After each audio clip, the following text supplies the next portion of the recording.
하고 나서 사정이 안 된다, 또는 발기부전이 왔다, 또는 요실금이 왔다, 이러면 안 되겠죠. 전립선의 크기도 중요하지만 전립선 모양이 중요하다 해요. 안녕하세요. 비뇨기과 전문의 이지용입니다.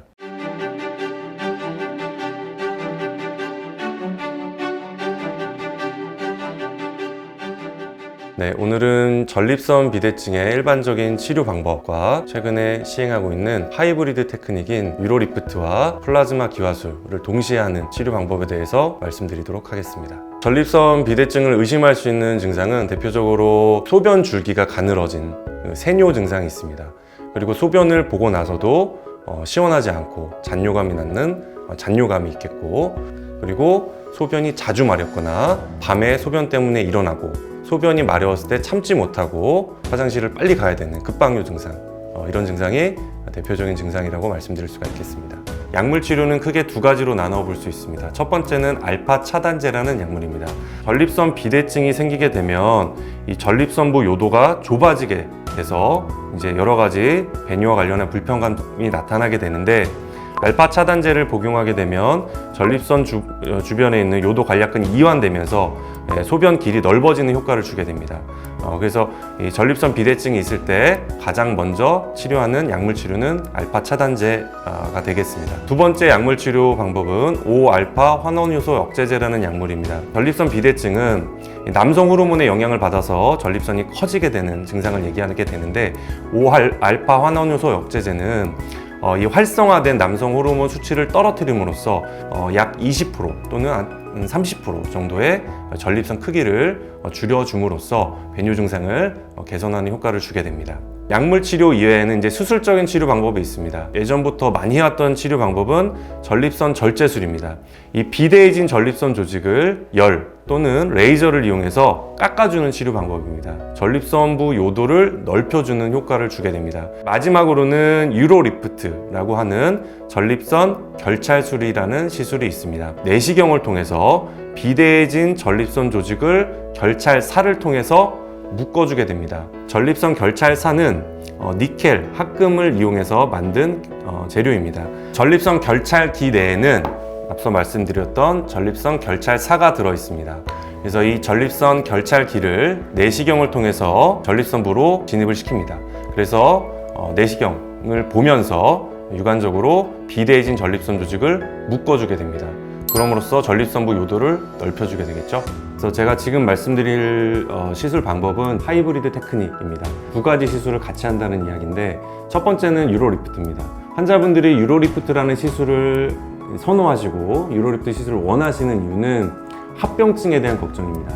전립선 절제술을 하게 되면 그 주변에 있는 요도 관략근이 손상될 수가 있습니다. 그리고 주변에 있는 정상적인 신경 또는 혈관도 손상될 수가 있겠습니다. 나는 배뇨 증상을 개선하기 위해서 전립선 절제술을 했는데 하고 나서 사정이 안 된다, 또는 발기부전이 왔다, 또는 요실금이 왔다, 이러면 안 되겠죠. 그런 부작용에 대해서 걱정을 많이 하시는 분들이 유로리프트를 선택을 많이 하십니다. 그래서 유로리프트는 그런 부작용이 전혀 없습니다. 그렇기 때문에 안전하게 시행을 할 수 있다는 장점이 있죠. 하지만 유로리프트는 태생적인 단점이 있습니다. 포인트는 전립선의 크기도 중요하지만 전립선 모양이 중요하다 해요. 전립선이 커 있는데 양측연만 발달되어 있는 경우는 유로리프트만으로도 충분하게 시술할 수가 있고 충분하게 증상 개선 효과를 줄 수가 있습니다. 전립선 조직이 방광내로 돌출되어 있거나 전립선의 중엽이 발달되어 있는 경우는 유로리프트로만 시행을 했을 때 증상 효전 효과를 확실하게 줄 수가 없어요. 그래서 그런 단점을 보완해주고 해결해주기 위해서 플라즈마 기화술이라는 시술법을 같이 병용하는 그런 방법이 하이브리드 테크닉이다 라고 말씀드릴 수가 있겠습니다. 유로리프트 시술은 전립선 절제술이랑 비교를 했을 때 장점이 많이 있습니다.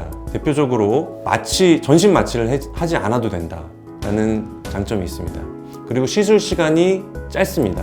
시술 시간은 전립선 크기에 따라 사용되어지는 결찰사가 몇 개냐에 따라 달라지는데, 보통 전립선 결찰사 하나를 넣었을 때 시술 시간이 한 5분 정도 걸리기 때문에 유로리프트 시술은 보통 10분에서 20분 내로 끝난다 라고 말씀드릴 수가 있겠습니다. 그리고 전립선 결찰술을 하게 되면 입원이 필요하지가 않습니다. 그렇기 때문에 시술 후 바로 당일부터 일상생활이 다 가능하다라는 가장 큰 장점이 있습니다. 플라즈마 기화술이라는 거는 쉽게 말씀드리면 비대해진 전립선 조직을 열을 이용해서 기화시키는 방법입니다. 플라즈마 기화술을 하게 되면은 출혈을 최소화할 수가 있고 그다음 시술 시간을 줄일 수가 있다라는 장점이 있습니다. 그런 플라즈마 기화술을 통해서 방광내로 돌출되어 있는 비대해진 전립선 조직을 기화시켜주고 그 다음에 발달되어 있는 중엽을 기화시켜줌으로써 충분한 전립선부 요도를 확보해 줄 수 있다는 장점을 가질 수가 있겠습니다. 하이브리드 테크닉을 하게 됐을 때도 전신 마취가 필요하지가 않습니다. 그리고 당연히 입원을 할 필요도 없어요. 그렇기 때문에 당일날 일상생활이 가능합니다. 그리고 유로리프트를 원하는 분들이 걱정하는 요실금이나 발기부전, 그 다음에 역사전과 같은 성기능에 대한 부작용도 없습니다. 그렇기 때문에 안전하게 시행을 받을 수 있다는 장점이 있겠습니다. 유로리프트와 플라즈마 기화술을 병행했을 때의 수술 후 결과 그리고 합병증의 발생 유무에 대한 연구 결과가 있습니다.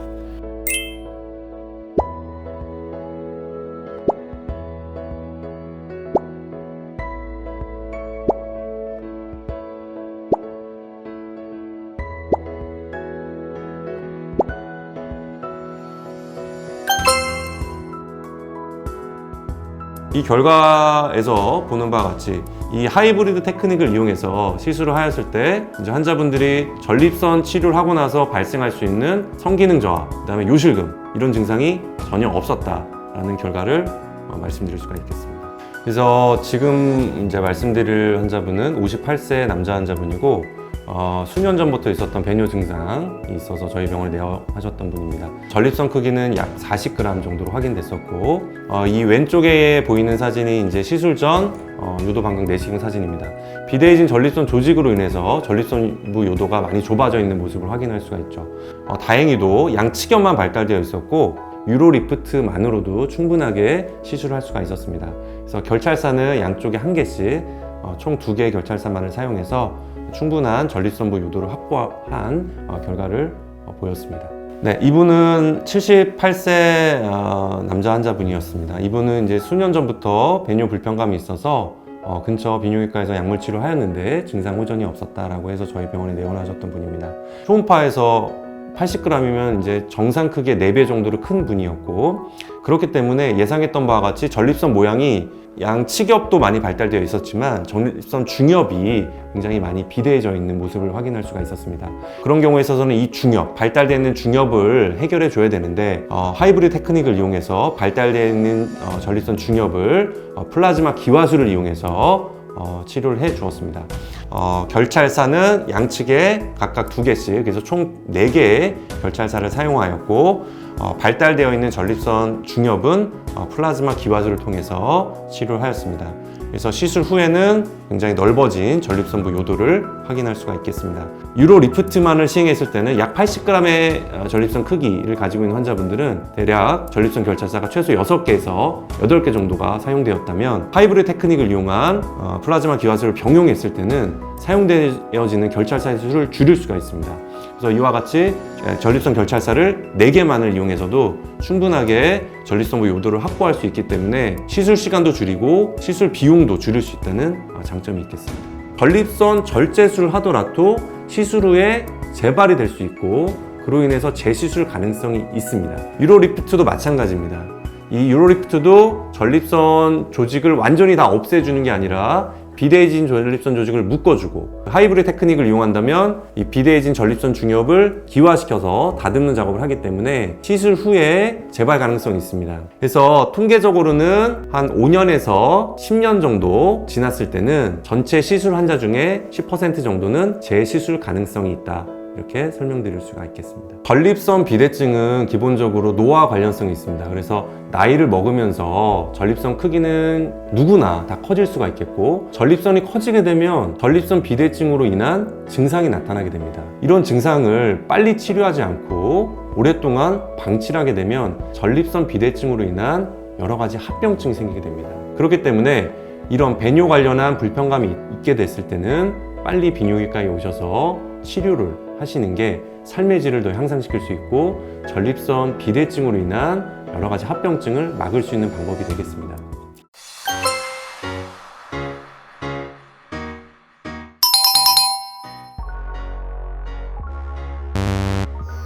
그 소변을 오래 참으면 안 좋다는 얘기를 옛날부터 뭐 어른들이 많이 하시죠. 근데 소변을 오래 참는다고 해서 전립선이 커지는 거는 아닙니다. 소변을 오래 참으면 방광 기능이 떨어집니다.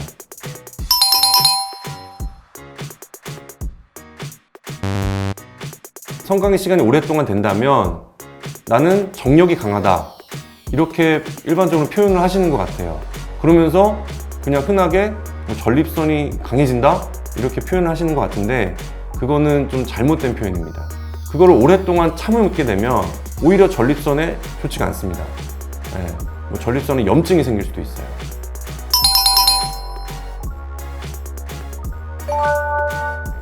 전립선은 방광 아래에 위치하고 있고 특히 이제 직장 바로 앞에 위치하고 있습니다. 그렇기 때문에 항문 검사 필요합니다. 이 초음파를 항문 내로 넣어서 직장 바로 앞에 있는 전립선의 크기와 모양을 정확하게 측정할 수가 있기 때문에 항문 검사는 필수적이다 라고 말씀드릴 수가 있겠습니다.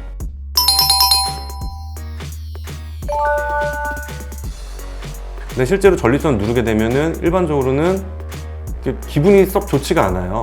아픕니다. 근데 이게 어떤 사람들은 이 통증에 대해서 또 즐거워하는 분도 있는 것 같아요. 드물지만. 그래서 일반적으로는 이 전립선을 누르게 되면 불편하고 통증을 느끼고 소수의 분들은 쾌감을 느낄 수도 있다. 그래서 이거는 뭐 동그라미라고 하기보다는 좀 세모라고 하는 게 나을 것 같다는 생각이 듭니다.